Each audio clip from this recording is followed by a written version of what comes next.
राम राम भाई सभी को। किसी ने क्या खूब लिखा है कि बदन है मेरा मिट्टी का, बदन है मेरा मिट्टी का और सांसें मेरी उधार है। बदन है मेरा मिट्टी का और सांसें मेरी उधार हैं। मैं घमंड करूं भी तो किस बात का, हम तो यहां सिर्फ कुछ दिन के किराएदार हैं। तो मृत्यु एक सत्य है और इस सत्य तक पहुंचते पहुंचते इंसान बहुत से गुनाह, बहुत से कुकर्म कर दे है। खुद को ऊंचा उठाने खातर बहुत से लोगों ने अपने पैरों के तले दबा दी है। यानी खुद अच्छा दिखावा करने के लिए, खुद अच्छा दिखने के लिए दूसरे लोगों की बुरा करता जावे या उनकी बुराई करता रहे। तो बहुत से ऐसे लोग हैं, सभी एक जैसे नहीं हैं, लेकिन बहुत से ऐसे लोग हैं जिनके दिमाग में हमेशा गोबर भरा रहे हैं। यानी हमेशा जो दूसरों के बारे में गलत सोचते रहे हैं, सिर्फ खुद को अच्छा दिखाने के लिए, बल्कि वास्तविकता कुछ और हो गए है। तो उन लोगों के लिए, या फिर जब भी आप जिंदगी में कोई भी गलत काम करोगे तो आपने यह बात हमेशा याद आवेगी, बल्कि अमल करने पे मन करेगा। और अमल अगर कोई नहीं करेगा तो ये बात एक बार याद आपने जरूर आवेगी जब भी आप कोई भी गलत काम करोगे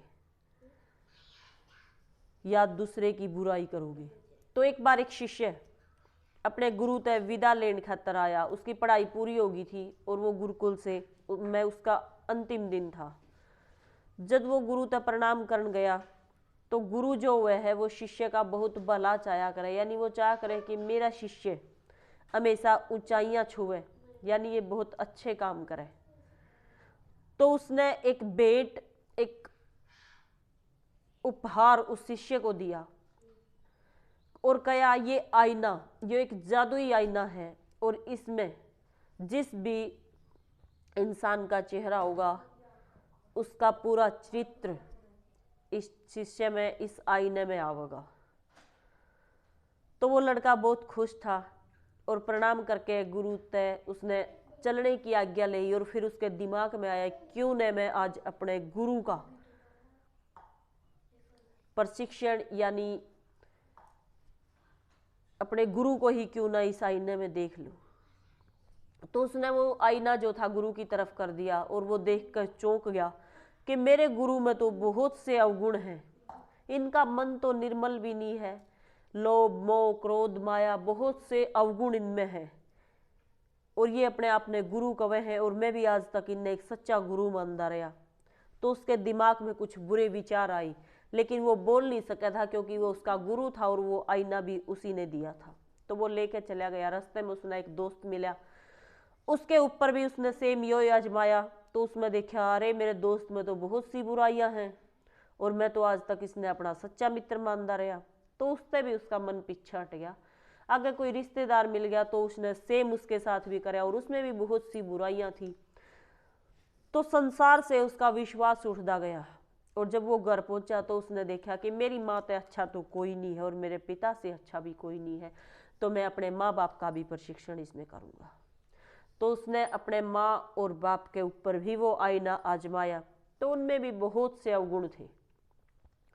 और इस दुनिया तक जब उसका विश्वास उठ गया, वो सबने भला बुरा कहता रहा और उसने कहा कि मैं जरूर गुरु तक जाके इसके बारे में बात करूंगा। और अगले ही दिन वो उस अपने गुरु के पास गया और जाके कहा, गुरु जी आपने जो ये आईना दिया है, यानी समाज जो है वो दो रूप में है, हर कोई दो रंगा है।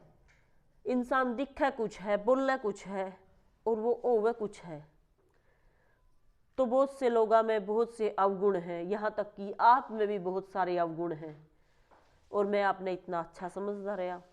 तो उस गुरु ने कहा कि शाबाश बेटा, ये आईना मैंने इस काम खातर नहीं दिया था तेरे, इस आईने की सच्चाई जानने खातर तेने पूरा दिन खराब कर दिया, लेकिन फिर भी तू इसका सही रिजल्ट नहीं निकाल सका। ये आईना मैंने दिया था सिर्फ इसलिए कि तू सिर्फ इसमें अपना चेहरा देखेगा, यानी अपने अवगुण पिछाड़ेगा और उन गलतियां ने कम करेगा और आगे अच्छे रास्ते पर चलने की कोशिश करेगा। लेकिन तने इसकी परख नहीं हुई, तू दुनिया की अच्छा करने के चक्कर में है और खुद की बुराई तने एक बार भी नहीं देखी और यही आज की दुनिया का सत्य है। लोग हमेशा दूसरे में बुराई ढूंढे हैं, हमेशा खुद ने अच्छा समझे हैं और दिखावा करे हैं अच्छा बनने का दूसरे की बुराई करके। तो क्यों खुद ने इंसान नहीं समझता? अगर इंसान खुद अपनी गलती समझ जाए और उसकी सुधारने की कोशिश करे तो ये समाज अपने आप सुधर जाएगा। यानी इंसान की नज़र, उसका नज़रिया अगर सही होगा तो उसने दुनिया में सब कुछ सही दिखेगा। तो बहुत से लोग आज भी ऐसा कर रहे हैं। तो दूसरों की कमियां नहीं, इंसान खुद की कमी ढूंढो, जदे जाके वो सफल हो सके। तो आपने यह बात किसी लगी वीडियो ने लाइक शेयर कमेंट जरूर कर दियो। जय हिंद, जय हरियाणा।